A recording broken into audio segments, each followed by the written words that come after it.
Welcome to the Endo Belly Girl podcast. I'm your host, Alyssa Chavez. I'm a nutritional therapy practitioner and restorative wellness practitioner on a mission to change the way that we support women with endometriosis. Endo is a full-body disease that impacts your mind, body, and spirit in countless ways that aren't often addressed the way that women truly deserve. We are here to talk about all of it. Please keep in mind that the content of this show has been created for educational purposes only and should never be used as a replacement for medical diagnosis or treatment. All right. Hello, everybody. Thank you so much for joining me today. We have a really fun episode planned for you all with everything that you need to know about nutrition for endometriosis. Okay, well, maybe not everything, because we will need a whole lot of episodes to go over everything, which will happen over time. But we are going to dig into the top 5 things that you need to know today. So we are going to have a future episode talking about what to actually eat with endometriosis, like an actual diet. Today, we're going to talk more about the important things to know about nutrition so that you can kind of get into that right mindset of where you need to be to make the changes that you need to feel your very best and to really gain an understanding of what good nutrition really means for you and your own body. So, starting out with number 1, nutrition isn't everything, but it is a very crucial piece of the puzzle. Now, nutrition isn't the only thing that we need to be aware of when it comes to endometriosis. Throughout this podcast, we're going to talk about all kinds of different things, from gut health to your mindset to your lifestyle choices to stress management. There's all kinds of different things that go into play, but nutrition is certainly an important piece of the puzzle, and we're going to take a look at why today. Now, one thing is taking a look at, okay, which came first, the chicken or the egg, right? Because nutrient deficiencies can contribute to endometriosis symptoms, but then internal stress from endometriosis can also contribute to nutrient deficiencies. So it's like this vicious cycle that goes on. And as to which started which, who knows, doesn't really matter, because what we want to look at is looking forward to getting you to your optimum health. So really what we want to look at is just supporting your body's nutrition status so that you can be the healthiest that you can be moving forward, right? And I think it's important to know here too that when you have endometriosis, because there is a lot of internal stress going on in your body, just from the inflammation, from the actual endometriosis lesions and all the different things going on in your body, you actually need more nutrients than the average individual. So you may see somebody else, a friend or a family member who's sitting there eating, McDonald's for breakfast and chips for lunch and whatever, and may still feel okay. And I know sometimes that can make you as an endo warrior feel a little aggravated, knowing that if you eat the same thing, you'll feel much, much worse. But I think that that's a big piece of the puzzle, is just knowing that when you do have a chronic illness like endometriosis, your body actually physically needs more nutrients, at least while you're kind of on your healing journey and first starting to figure things out and calm down the inflammation and all of that stuff. So that's number 1. Nutrition isn't everything, but it is a key, crucial piece of the puzzle. Okay, so number 2, food sensitivities contribute to inflammation. Now, it's really important to note here that food sensitivities are unique to each individual, right? So when we're talking food sensitivities here, I'm not going to give a big blanket statement of everybody with endo needs to avoid these specific foods, because it really does depend on your needs, what's going on in your unique body, what your immune system is reacting to. So in my practice, when I work with my one-on-one clients, I like to use an MRT food sensitivity test, which is it's a blood test, so it's different than some of the over-the-counter food sensitivity tests that you use. And it actually tests your immune system's reaction to a whole list of different foods and can kind of get to the root of what might actually be causing you aggravation and might be making your immune system fire up. basically, when you're eating foods that your immune system doesn't like, which really happens in a large part because of a syndrome called leaky gut, which is kind of a buzzword these days, so you may have heard of that. And basically what that means is that the lining of your intestines, primarily your small intestine, which is actually only one cell thick. It's this lining that protects between the food passing through your intestines and your bloodstream. That lining gets compromised. It gets damaged, right? Which can happen from large undigested food particles and toxins and other things. But when that happens, now these large food particles are making their way straight towards your bloodstream. And then when they hit your bloodstream, your body's going, oh, wow, I don't recognize this. This is not part of me. And it starts to mount that immune reaction to that particular food. And then when you continue to eat that food, your body continues to mount that reaction, that immune reaction, which then contributes to inflammation. Now, inflammation basically is your immune system at work. So, okay, I know we're talking about endometriosis, which society as a whole tends to view as a reproductive disorder, right? It has to do with your uterus and menstruation and all of that, which I really view endometriosis as a full body disease, and this is a big part of it. But basically, when this is happening, your body is mounting this immune response, inflammation is increasing in your body, and then that inflammation can contribute to inflammation in other areas of your body. So then we start to experience pain and fatigue and all of these symptoms of endometriosis. Now, that's why I like to, in my practice with my clients, use that food sensitivity test, because oftentimes what people do is that they recognize that there are certain foods that are not working well with their bodies, but they're not quite sure what, and so they start just removing a whole bunch of foods, and we start to get in this mindset of, okay, maybe if I just remove this one more food, then everything will be good. Sound familiar? I know this because I went through this process myself. So what we really want to do is pinpoint what foods your unique body is sensitive to. Remove those for a short period of time, not forever. That's one of the other pieces that I think a lot of people miss here. You're removing those foods for a short period of time while you're also healing your gut so that you don't end up developing further food sensitivities. And then the goal is to be able to reintroduce the foods so that you can end up eating as many foods as possible in the long run. So that's how the whole food sensitivity thing comes into play, which really is an important piece when it comes to nutrition, is figuring out what foods actually work for your unique body. All right, so that's number 2, all about food sensitivities. Number 3, specific foods can contribute to anti-inflammatory pathways or pro-inflammatory pathways in your body. So in your body, when you break down certain foods, fats primarily, which we're going to talk about in a second. When your body breaks down these foods, they break down in certain ways that lead down what's called prostaglandin pathways. I'm not going to get super scientific with it today, but just to kind of give you an overview. And those prostaglandin pathways can lead either towards promoting inflammation or reducing inflammation, the anti-inflammatory route. Now, the reason your body does this is because we actually need both inflammation and anti-inflammation. You need inflammation in your body. Think about when you get a little cut in your finger, right? How it kind of swells up a little bit. It might get red and puffy. That's your immune system at work. That's inflammation. And you actually need that in order for that to heal. Same thing if you roll an ankle or something like that, just talking about some of these common injuries that we experience. Well, the same thing is happening inside of your body all the time. So when you're eating certain foods, and specifically for this conversation, fats like omega-3 fats in particular are really wonderful for leading down that anti-inflammatory pathway.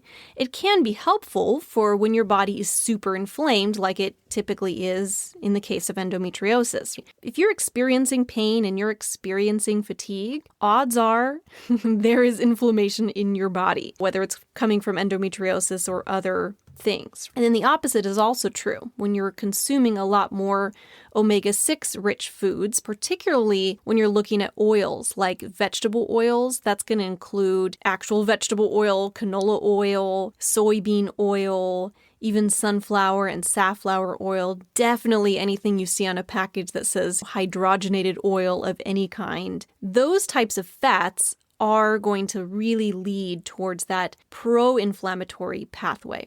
And like I said, it's not a bad thing to have inflammation, but what happens is we tend to have too big of a ratio there. We tend to eat way more of these omega-6 fats compared to the omega-3 fats, and that's where we run into trouble. And that's another place where nutrition can be really beneficial. If you're super intentional about what fats you're eating and you're being very intentional about getting in those omega-3 fats, which that's going to be things like fatty fish like salmon and mackerel and herring. There are also a lot of plant sources of omega-3s like hemp hearts and chia seeds and flax seeds, walnuts.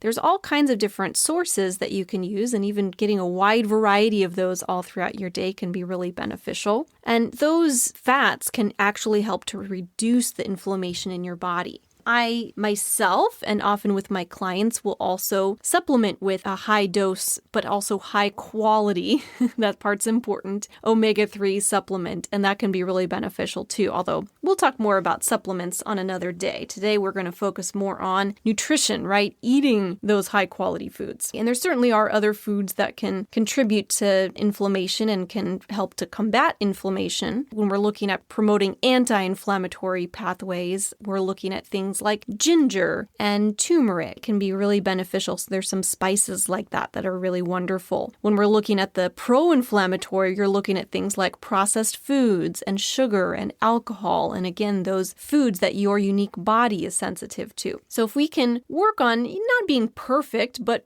balancing things out, can you focus more on those foods that are going to help to reduce inflammation and really build up the amount of those anti-inflammatory foods that you're eating, and at the same time reduce the amount of those pro-inflammatory foods that may be in your diet, then we can work on really balancing things out and bringing your body back into that ratio of omega-3 to 6s that we want, the ratio of pro-inflammatory to anti-inflammatory, and help to just calm everything down. And just that by itself can definitely be helpful when it comes to the pain and fatigue and those common symptoms that we experience.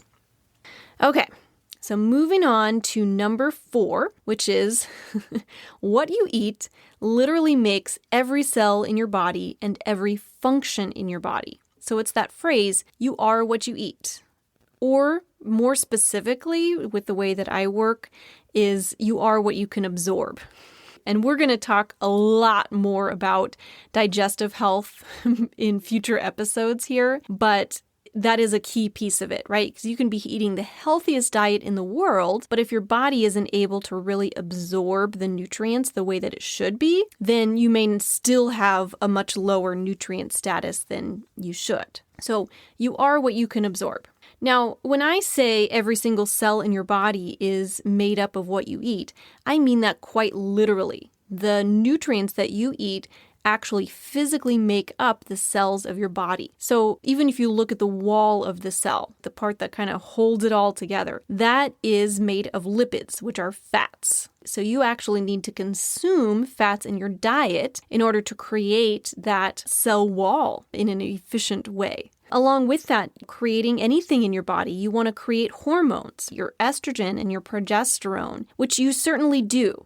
Right? I know a lot of times estrogen is really vilified in the world of endometriosis, but estrogen also has a lot of benefits to your body. And so it's just a matter of balance, right? You don't want to have too much estrogen, but you do want to have estrogen. And that's another thing we'll come back to in a future episode, is really digging into the benefits of these hormones, why we need them in your body, how to optimize them. We're going to dig into all of that stuff. But coming back to the nutrition piece of it, what you really need to know is that you need nutrients, specific nutrients, in order for your body to make hormones. And some of those specific nutrients are going to be, believe it or not, cholesterol. I know it's another thing that's been vilified in our society. You know, we all need to lower our cholesterol. That's another thing that there's a bit of a misunderstanding on that. Cholesterol in and of itself is not necessarily a bad thing. It comes back to, again, the type of cholesterol. That's another thing that's a whole story for another day. But you do need cholesterol in order to create hormones. Your body cannot create these beneficial hormones without having cholesterol. So there are plenty of food sources of cholesterol. which I think a lot of us are somewhat familiar with because we're told to avoid them. Eggs are a really great source of cholesterol, including the yolk. Yes, love the egg yolks. Meat. Red meat is a wonderful source of cholesterol that we need.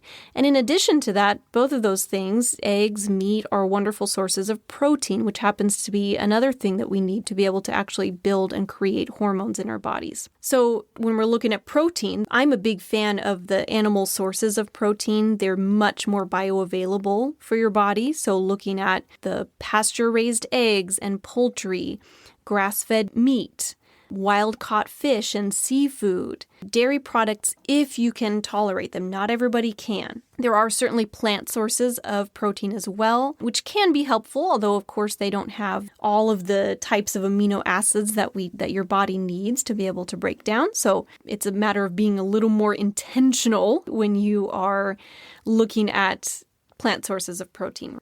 But you need those things. You need the cholesterol. You need the protein in order to actually make hormones. And then in addition, when you're eating protein, it actually signals your body to turn on certain enzymes to break down food. So there are certain enzymes in your body that break down protein.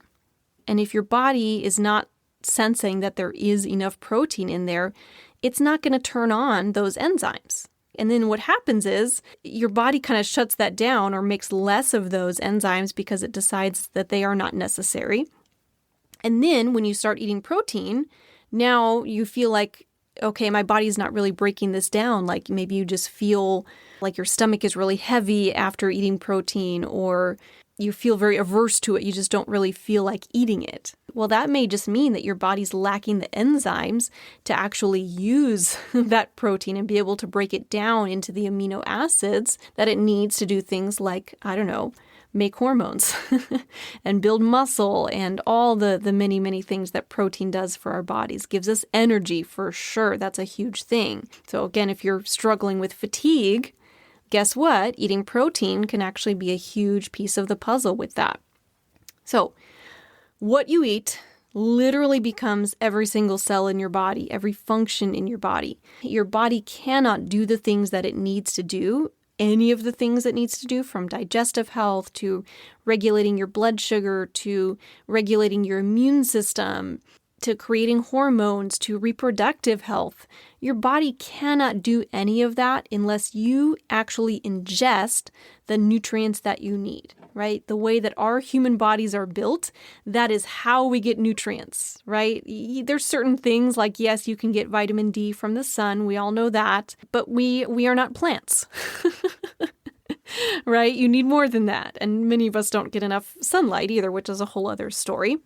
But you have to actually ingest the nutrients that your body needs and be intentional about that. Because just because a food is sold on the shelf in a store does not mean that it has nutrients in it. I'll say that again. Just because a food is sold on the shelf in a store does not mean that it contains the nutrients that your body needs. And that is so important to know. You really, in our modern day and age, have to be intentional about finding the foods that are actually going to be beneficial in your body, right? So find the fruits, the vegetables, the whole food sources of protein. Actively search those things out and bring them into your life so that you can build a body that is full of nutrients and vibrant and all the things that you want it to be. You can play a part in that. And I find that to be very empowering.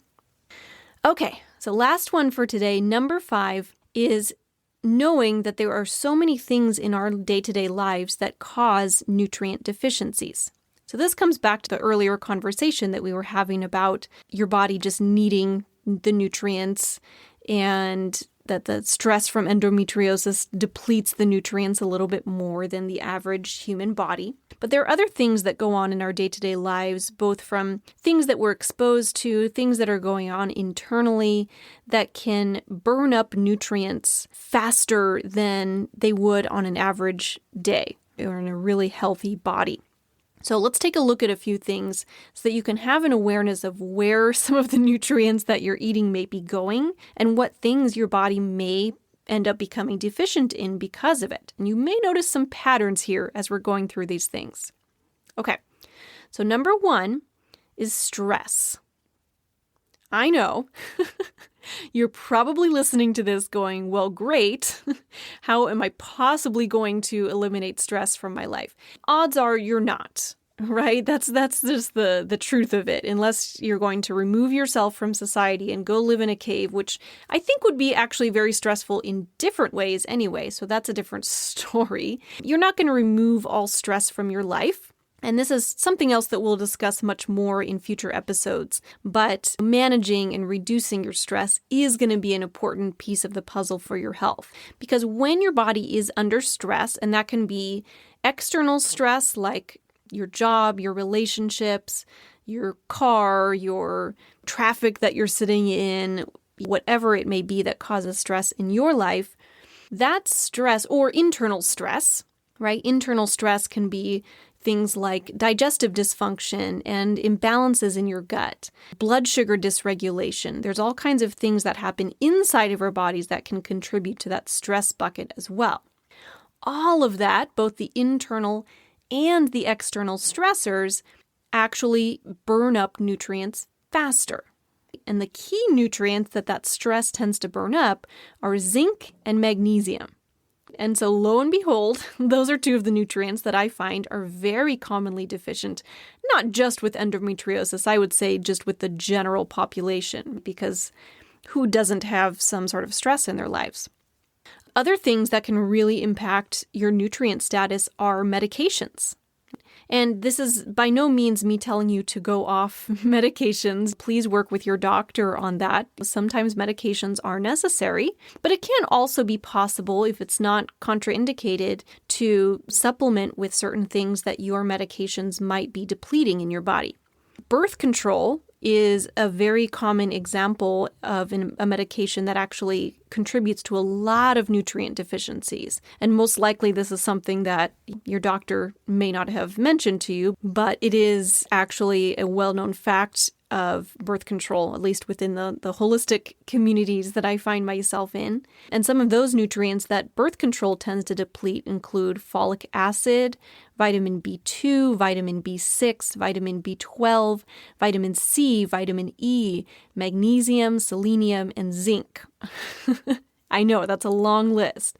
So there's quite a few nutrients that birth control tends to really deplete from your body. And that's an important thing to know because birth control is one of the common treatments that doctors use for endometriosis. So if you're not aware that those may also be causing nutrient deficiencies, that is definitely something to take a look at. And that can be something that you mention to your doctor. That can be something that you work with a practitioner who's really well-versed in nutrients and nutrient status. That's part of the work that I do with my clients, is checking out some specific nutrients and seeing how your body is doing that with that, what you may need extra support on. Another thing that can cause nutrient deficiencies in your body is even a buildup of toxins, which toxins can come from so many places. And this is yet another thing that we're going to have a future episode discussing a lot more in depth. But toxins, which can come from various chemicals and things that we come in contact with, like anything that has a synthetic fragrance, a lot of the cleaning products we use, a lot of personal care products, a lot of the things that we use around the house or you're going to bump into when you're out and about. Those toxins, as they build up in your body, can start to cause injury to cells. And when there's injury to your cells, it can start to burn up some of those key nutrients like, again, B vitamins, magnesium, CoQ10, and zinc. If you're noticing some patterns there, you're not alone. That zinc and magnesium in particular and B vitamins are some of the things that tend to be depleted very quickly when there's imbalances happening in your body. So definitely things to look at when it comes to trying to work on your nutrition. Okay, so that's our top 5 things that you need to know about nutrition for endometriosis. So just a quick little recap on that. We had number 1, nutrition isn't everything, but it is a key, crucial piece of the puzzle. Number 2, food sensitivities contribute to inflammation. Number 3, specific foods can contribute to anti-inflammatory pathways or pro-inflammatory pathways. Number 4, what you eat literally makes every cell in your body and every function in your body. And number 5, there are so many things in our life that cause nutrient deficiencies. All right. Well, I hope that you learned something really valuable today that you can take with you, some wonderful little nugget of information. We are going to be in future episodes really diving into exactly how to be eating for endometriosis, how to really come up with a solid game plan, the best foods that you can be eating, the worst foods that you can be eating. We'll be looking into supplements. We'll be looking into how to get to the root cause of your endo symptoms. We'll be talking about mindset. We'll be digging deeper into things like gut health and toxins, digestive health, some of those things that I mentioned today. So be sure that you hit subscribe so that you get notified of those upcoming episodes if that sounds like something that's really interesting to you. And then just as a reminder, as we're figuring out all of this stuff, be sure to listen to your body. Right? I think we're so used to kind of numbing things out in a way and just telling ourselves that it's all fine, we're okay. We're very good at ignoring the signals that our body is sending. But it's important to know that when your body is sending signals like pain, fatigue, bloating, food sensitivities, diarrhea, constipation, hormone imbalances, all of that's those endo symptoms that we experience, those things are telling us that there is an imbalance in your body, that your body's asking for certain nutrients and certain levels of support. So listen to that. Get to the root of what's going on. Work with a knowledgeable practitioner who can really help you get to the bottom of this stuff. All right. Thank you guys so much for joining me today. I can't wait to share more with you next time. In the meantime, please have the most wonderful day, and we will talk very soon, my friend. All right. Take care. Thank you so much for joining me today. If you loved what you heard, be sure to leave a review, share with a friend, and subscribe so you can keep coming back for more. If you are ready to take the next step toward getting to the root of your endo symptoms like endobelly, pain, fatigue, and so much more, you need to take my Endo Reset free course. You can find the link in the show notes or at www.endobellygirl.com. Till next time, my friend.